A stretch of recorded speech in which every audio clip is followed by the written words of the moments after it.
Bonjour à tous. École Fuji Nichiren vous souhaite la bienvenue.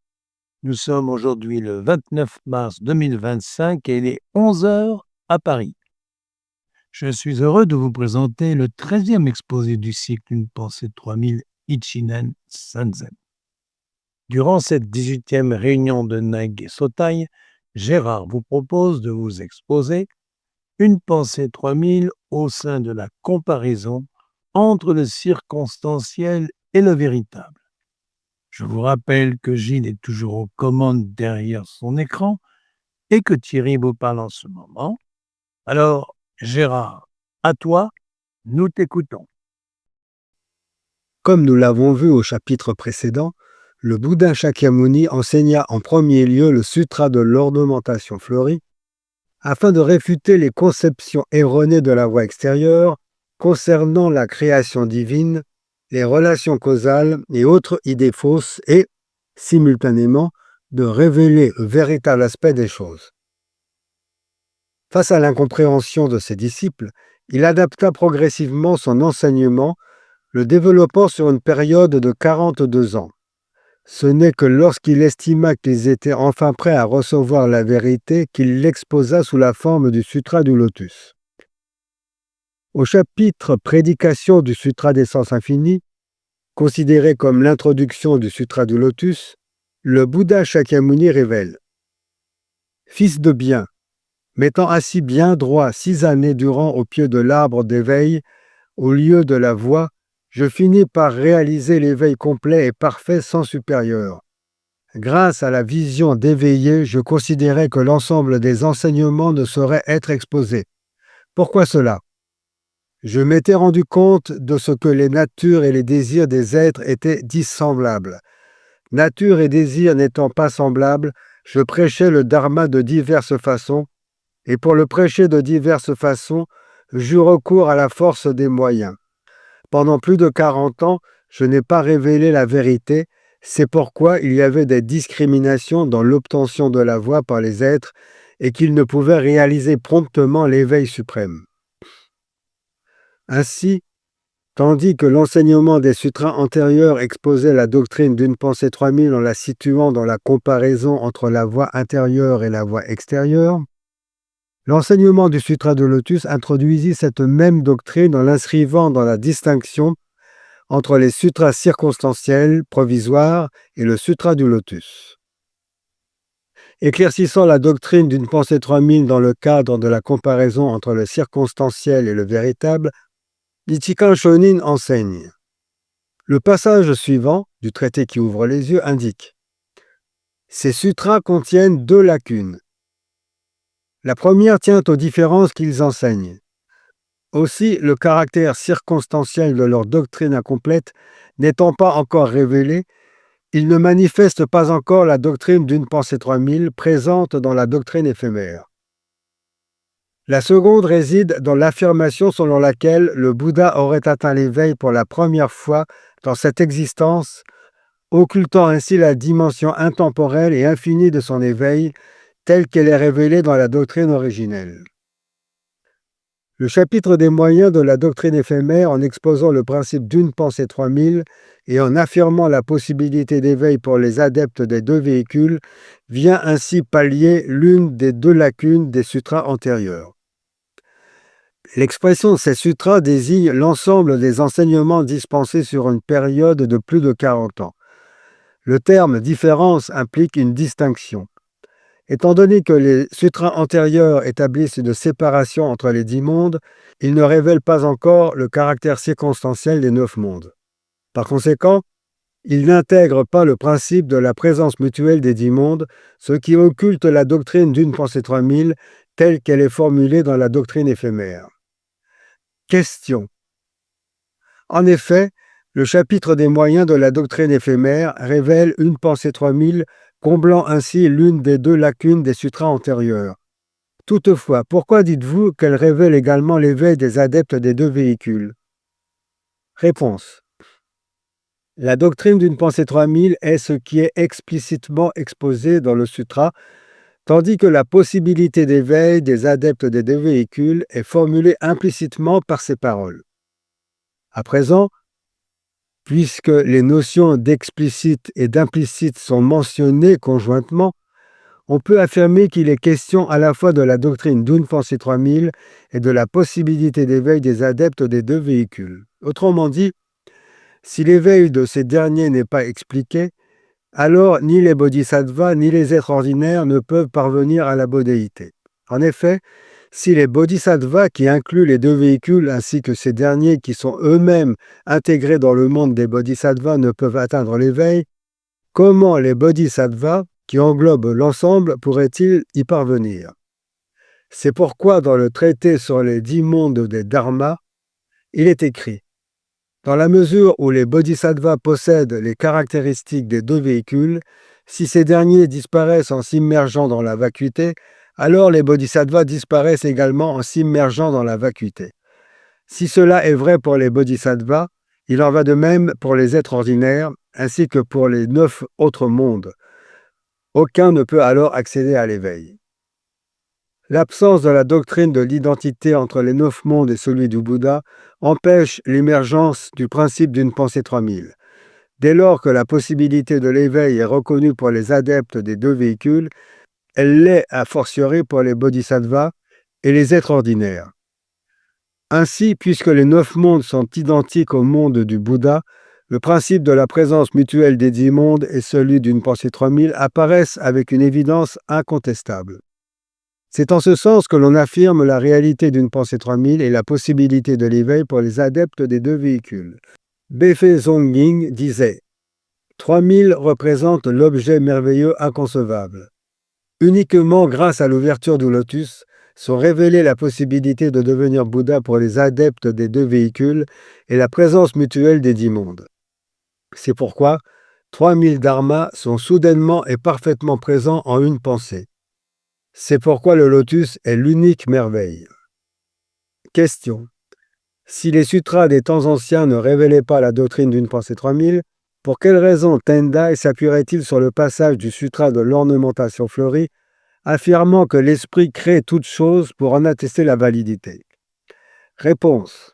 Les sutras antérieurs n'exposent ni la garantie de l'atteinte future de la bouddhéité pour les adeptes des deux véhicules, ni l'éveil du Bouddha dans un passé immémorial. Dès lors, comment pourrait-il expliciter la doctrine d'une pensée 3000? Concernant l'intention du grand maître, Jing Jue indique: cette citation suit l'ouverture et l'intégration. Par ailleurs, les sages des temps anciens déclarent: l'ornementation fleurie est la porte du dharma de la mort, tandis que le lotus est la porte du dharma de la vie. L'enseignement du premier reste encore un nom sans aucune réalité, c'est pourquoi il est qualifié de porte du dharma de la mort. Lakoten énonce: les nobles lettrés de la plaine de l'Humonde enterrent leurs os, mais pas leurs noms. Izumi Shikibu, quant à elle, écrivait ce poème: ensemble sous la mousse, nos corps à jamais enfouis, mais ton nom intact brille et refuse l'oubli. Cette vision douce amertume emplit mon cœur d'un lourd chagrin. Ainsi, après l'ouverture et l'intégration, se produit une sorte de renaissance. C'est pourquoi on parle de porte du dharma de la vie. Question. Chen Guang dit dans le 33e chapitre de son traité sur l'ornementation fleurie en 80 fascicules que ce sutra révèle la garantie de l'atteinte future de la bouddhéité pour les adeptes des deux véhicules et l'éveil du Bouddha dans un passé immémorial. Réponse. Kong Yi réfute ce propos dans le 3e fascicule de ses notes complémentaires. Il suffit de les lire. Question. L'école Shingon prétend que le sutra Mahavairocana révèle une pensée 3000.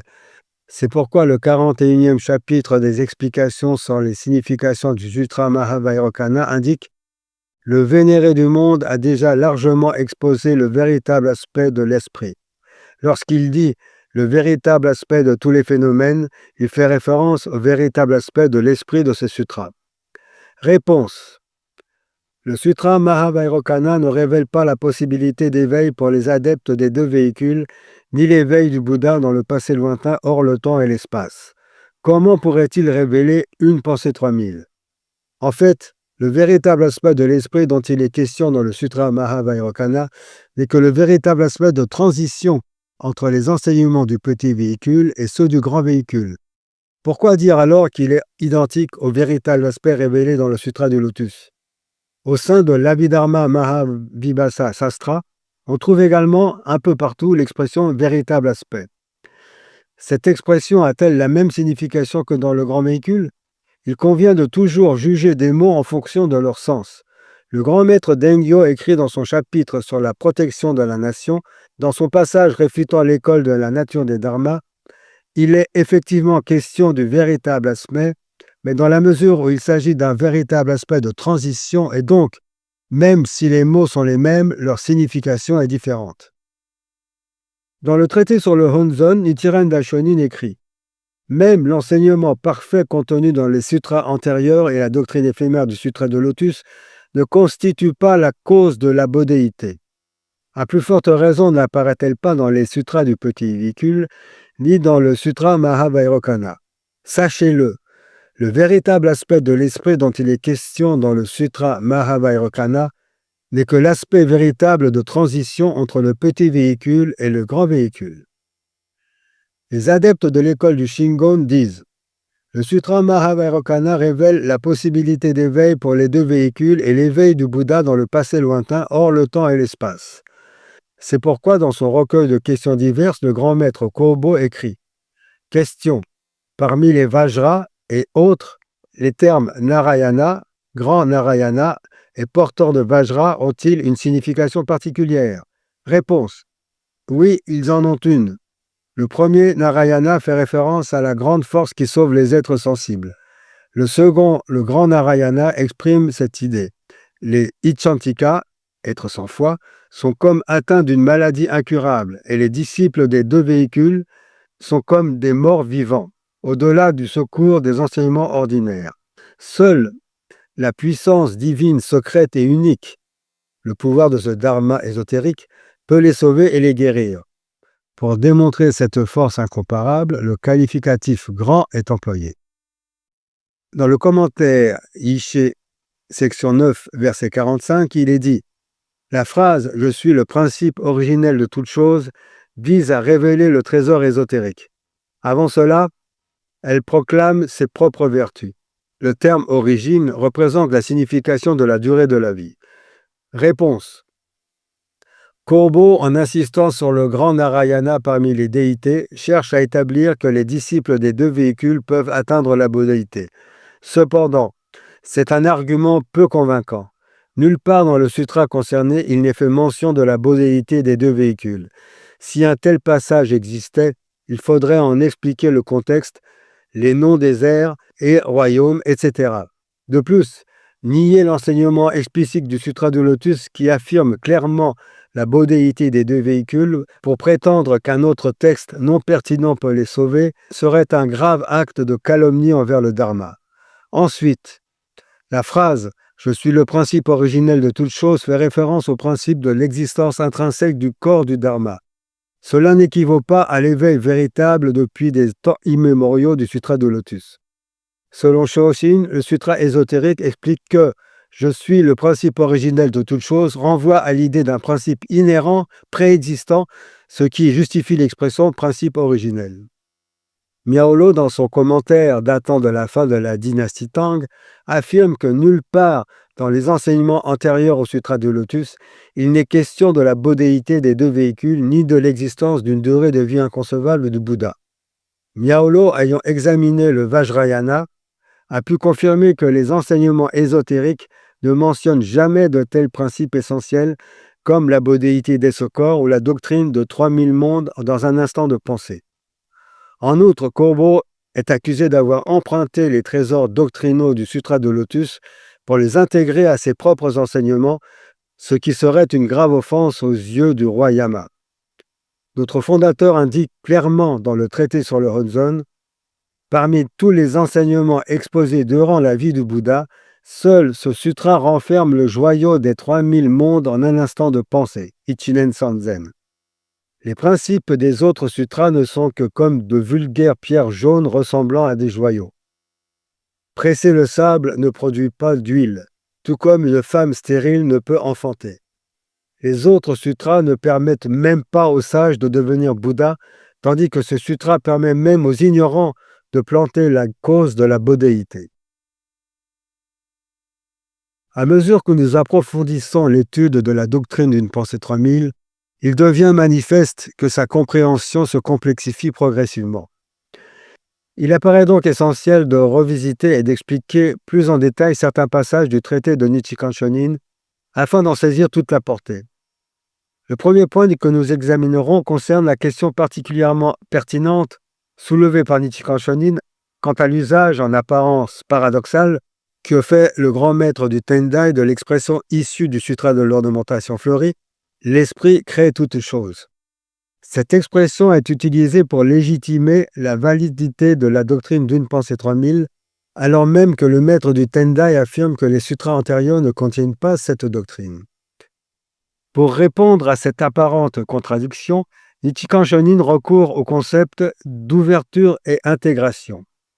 Il rappelle que le Bouddha est apparu en ce monde dans un seul but, enseigner le Sutra de Lotus. Toutefois, afin de préparer ses disciples à la compréhension de cet enseignement ultime, il leur a d'abord transmis des sutras provisoires qui constituaient des moyens didactiques adaptés à leur capacité de compréhension du moment. Pris isolément, ces sutras ne permettent pas d'atteindre l'éveil car ils ne révèlent pas la possibilité de l'illumination pour tous les êtres. Ce n'est qu'une fois que le Sutra du Lotus est enseigné que les sutras précédents prennent tout leur sens et trouvent leur pleine valeur. Ce processus peut être comparé à la construction narrative d'un roman à suspense. Dans ce type de récit, l'auteur introduit progressivement des éléments qui, pris individuellement, semblent insignifiants ou dépourvus de lien logique. Des indices épars, des personnages aux intentions ambiguës ou encore des événements apparemment anodins sont disséminés tout au long de l'histoire. Le lecteur plongé dans l'incertitude s'efforce alors d'en comprendre leur signification et de reconstituer la trame de l'intrigue. Ce n'est qu'au dénouement, lorsque l'ensemble des éléments est révélé, que chaque indice prend tout son sens et que les événements précédemment obscurs apparaissent sous un jour nouveau, s'imbriquant dans une logique cohérente. De même, les enseignements provisoires du Bouddha trouvent leur véritable signification lorsqu'ils sont replacés dans la perspective du Sutra du Lotus. Le Sutra du Lotus expose la réalité ultime des phénomènes. Il est intéressant de noter que cette notion de véritable aspect des choses se retrouve déjà dans les sutras du petit véhicule. L'approche d'ouverture et intégration permet de comprendre que, par rapport aux doctrines profanes, celle du petit véhicule représente effectivement une vérité relative. Toutefois, cette vérité demeure transitoire, car seule la révélation du véritable aspect des choses dans le chapitre des moyens du Sutra de Lotus en offre une compréhension authentique et complète. Un autre point essentiel concerne l'interprétation de l'expression « l'esprit crée toutes choses » dans les sutras antérieurs. Ceci postule une primauté de l'esprit sur les phénomènes, suggérant que l'esprit précède toute manifestation matérielle. Or, dans son gosho intitulé « Le sac de riz blanc », Nichiren Daishonin clarifie la différence entre les enseignements des sutras antérieurs, tels que les sutras de l'ornementation fleurie, et celui du sutra de Lotus. Il y écrit: les enseignements des sutras antérieurs affirment que tous les dharmas naissent de l'esprit. Par exemple, l'esprit est comparé à la terre et tous les dharmas à la végétation. Cependant, selon le Sutra de Lotus, ce n'est pas ainsi. L'esprit est lui-même la terre et la terre est elle-même la végétation. Les sutras antérieurs décrivent l'esprit pur comme étant semblable à la lune dans le ciel ou à une fleur éclatante. Mais dans le Sutra de Lotus, il est enseigné autrement.